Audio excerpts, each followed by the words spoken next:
Keypoint Health Services, a name that needs no introduction, but we'll give it one anyway. Keypoint Health Services. They provide essential healthcare. They help people recover. They are a beacon of hope for many who walk through their doors, seeking not just medical attention, but also compassion and understanding. Sounds great, right? But what about the patient's basic needs, their dignity? What happens when the lights dim and the focus shifts from medical care to the everyday essentials that make life bearable? That's where things get murky. The administrative side of healthcare often overlooks the human element. See, Keypoint manages something called the Personal Needs Allowance, or PNA. It's the little bit of money patients get for themselves, a small allowance meant to cover their personal needs. Think toiletries, snacks, the basic items that bring a sense of normalcy and comfort, a phone call to a loved one. Basic stuff. These are not luxuries, they are necessities that help maintain a connection to the outside world. Keypoint, however, seems to think basic means barely scraping by. The allowance is so minimal that it barely covers the essentials. Let's be clear, this isn't about frivolous spending, this is about respect. It's about acknowledging that patients are people with needs beyond their medical conditions. Patients recovering in facilities like Keypoint deserve to afford the small comforts that make a big difference. A favourite snack, a personal hygiene product, or a simple phone call can significantly impact their well-being. They deserve a system that treats them with dignity, not like burdens. Healthcare should be holistic, addressing both medical and personal needs. This isn't just about Keypoint, it's a systemic issue, affecting countless facilities and patients across the board. The system needs to change to prioritise patient dignity. But hey, Keypoint, you're the ones with the name on the building. Time to step up.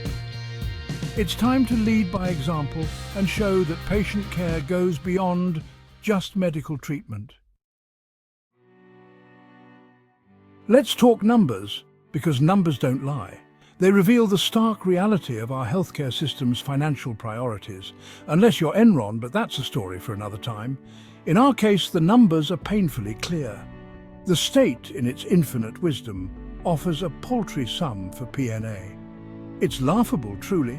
This so-called assistance is barely enough to cover the most basic of needs. We're talking a couple of dollars a day. Imagine trying to stretch that to cover your daily essentials.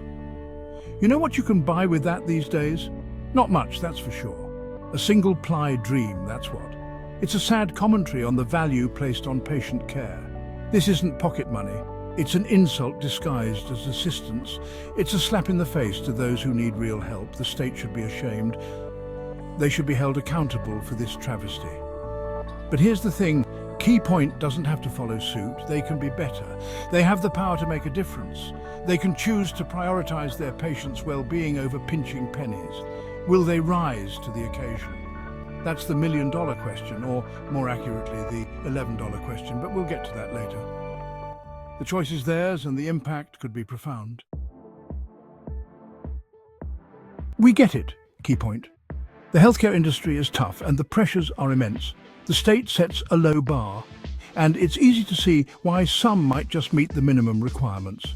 It's tempting to just limbo under it and call it a day, especially when resources are stretched thin and burnout is high. But here's the thing, just because you can, doesn't mean you should. Ethical standards and personal integrity should guide your actions. Think of it this way, if everyone else jumped off a bridge, would you? Hopefully not.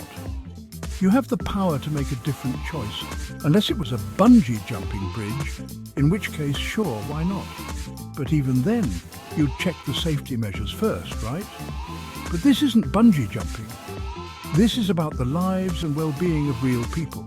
This is about human dignity, compassion, and the trust that patients place in you every single day. Keypoint has a chance to be a leader, to set a new standard, to rise above the bare minimum and truly excel. Show everyone that you care more about your patients than about squeezing every last dime. Go the extra mile because it matters, because right now it's not a good look. Patients notice when they're not prioritized and it affects their trust in the system. In fact, it's a terrible look. It reflects poorly on everyone involved, from the top executives to the frontline workers.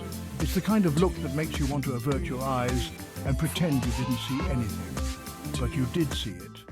And now it's time to act. Section 4. Profit over patients. Key Point needs a priorities checkup. Let's be honest, there's a big, uncomfortable question hanging in the air.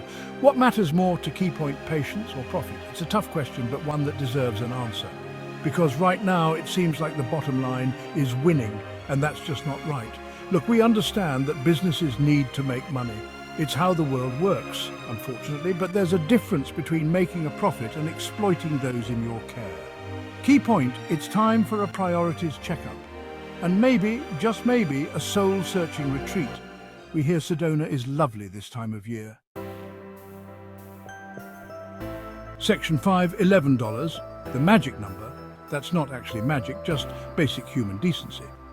We've talked about the problem, now let's talk solutions. We propose a radical revolutionary idea: increase the P&A by $11 a week. $11, outrageous, right? Except, not really. It's a drop in the bucket for Key Point, but a lifeline for patients. $11 means a few extra snacks, a phone card to stay connected with loved ones, maybe even a new book. Small luxuries, huge impact. It's about restoring a sense of normalcy, of dignity. It's about saying, we see you, we hear you, and you deserve better. Section 6, a better life, one P&A increase at a time. This isn't just about $11, it's about the message it sends. It tells patients that they're valued, that their well-being matters. It tells staff that their work is appreciated. And it tells the state, do better. A small change with a ripple effect, improved patient morale, better outcomes, a stronger sense of community. It's not rocket science, it's basic human decency. Plus, happy patients, happy staff, happy bottom line. See, Key Point, we're all about finding that win-win. Section 7, Key Point, the clock is ticking, and so are we. The time for excuses is over. Key Point, the ball is in your court.